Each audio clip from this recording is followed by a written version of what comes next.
DAV class 8 subject maths chapter 1 square and square roots. Hello students, आज हम chapter 1 square and square roots के कुछ concept clear करेंगे। Student, worksheet करने से पहले हमें चैप्टर के बारे में कुछ फैक्ट जानने जरूरी होंगे, तो आज मैं आपको ये फैक्ट क्लियर करवाऊंगी। फैक्ट नंबर 1 है, a number ending with an odd number of zeros is never perfect square.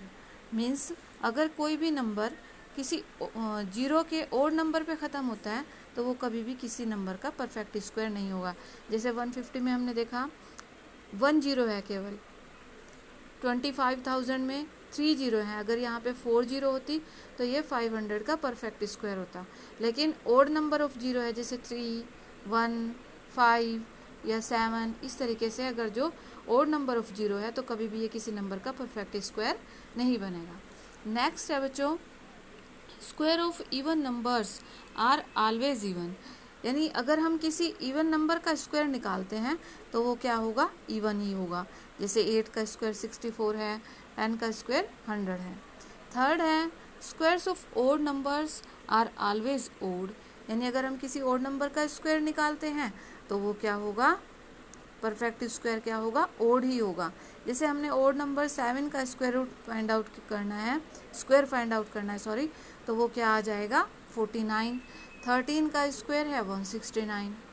Next है, the numbers ending with 2, 3, 7, 8 are not perfect square. यानी अगर कोई नंबर 2 पे एंड करता है या 3 पे एंड करता है या 7 पे एंड करता है या 8 पे एंड करता है, यानी इन 4 डिजिट से अगर कोई नंबर एंड करता है तो वो कभी भी किसी भी नंबर का परफेक्ट स्क्वायर नहीं होगा। यानी अगर हमें पूछ लिया जाए, जैसे वर्कशीट में क्वेश्चन आएगा कि अगर हमें पूछ लिया कि भाई कुछ नंबर्स दे दिए, इनमें से कौन परफेक्ट स्क्वायर है और कौन नहीं है, तो हमें ये निकालने की ज़रूरत ही नहीं है कि कौन सा कैसे निकालेंगे या प्राइम फैक्टर करना, ये नहीं। बस हम क्या देखेंगे, उसके वंस के प्लेस के डिजिट देख लेंगे। अगर वंस के प्लेस पे 2, 3, 7 या 8 में से कोई भी डिजिट है तो वो परफेक्ट स्क्वायर नहीं होगा। Next student, the square of a number other than 0 and 1, यानी 0 और 1 को छोड़ के किसी भी नंबर का स्क्वायर या तो 3 का कोई मल्टीपल होगा या फिर 3 के मल्टीपल में 1 प्लस होगा, यानी 3 के मल्टीपल से 1 एक ज़्यादा होगा। एग्जाम्पल लेते हैं, जैसे 3 स्क्वायर है तो 3 स्क्वायर को अगर हमने परफेक्ट स्क्वायर देखा, इसका 9 आता है, तो 9 क्या है, 3 का मल्टीपल है, 3 3 जा 9। फिर 12 को देखते हैं, 12 स्क्वायर क्या है, ये भी 3 का मल्टीपल है। कैसे, 3 4 जा 12 और 3 6 जा 24, यानी 56। ये 56 क्या है, ये किसका 3 का मल्टीपल है। अगर हम इसको 3 से डिवाइड करें तो ये क्या आ जाता है, 56 आ जाता है। अगर जो कोई नंबर किसी नंबर से पूरा पूरा कट जाता है तो वो क्या होता है, उसका मल्टीपल होता है। नेक्स्ट, जैसे 4 का स्क्वायर है तो हमने देखा कि 16 आता है, और 16 किसका सम है, 15 + 1। 16 किसको मिला के बनाया है, 15 को और 1 को, तो 15 क्या है, 3 का मल्टीपल है, और इसमें हमने 1 प्लस कर दिया तो 16 क्या आ जाता है, 4 का स्क्वायर आ जाता है। यानी क्या फैक्ट है कि भाई कोई भी किसी नंबर का स्क्वायर या तो 3 का कोई मल्टीपल होगा या फिर 3 के मल्टीपल से एक ज़्यादा होगा। ऐसे ही 13 का स्क्वायर है 169, और 169 168 + 1 से बना है, तो 168 क्या है, 3 का मल्टीपल है, इसमें हमने 1 प्लस किया तो ये 13 का परफेक्ट स्क्वायर आ जाएगा। नेक्स्ट है हमारा 6th फैक्ट। इसमें भी 5th फैक्ट की तरह ही सेम ही है लगभग, बस इसमें 4 के मल्टीपल की बात हुई है। The square of a number other than 0 and 1, यानी 0 और 1 को छोड़ के किसी भी नंबर का स्क्वायर क्या होगा, या तो 4 का कोई मल्टीपल होगा या फिर 4 के मल्टीपल से एक ज़्यादा होगा। जैसे एग्जाम्पल लेते हैं, 6 स्क्वायर। 6 स्क्वायर क्या है, ये 4 का मल्टीपल है 36, तो ये 4 का मल्टीपल है क्योंकि 4 से इसको डिवाइड कर सकते हैं हम। 8 स्क्वायर 64, ये भी 4 का मल्टीपल है क्योंकि इसको हम 4 से डिवाइड कर सकते हैं और कोई रिमाइंडर हमारा नहीं बचता। ऐसे ही 7 का स्क्वायर है। 7 का स्क्वायर क्या है, 49। 49 कब बनता है, जब 48 में 1 प्लस किया जाता है तो 49 आ जाता है। तो 48 क्या है, 4 का मल्टीपल है क्योंकि 4 से पूरा पूरा डिवाइड हो जाता है, और इसमें हमने 1 प्लस किया तो हमें क्या मिला, 7 का स्क्वायर। नेक्स्ट 9 का स्क्वायर 81 है।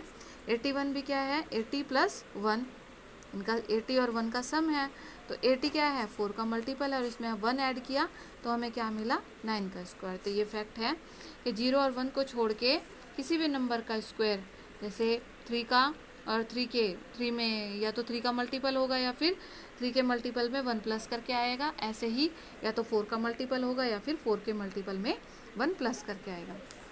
नेक्स्ट फैक्ट है the difference between the squares of 2 consecutive naturals numbers is equal to their some.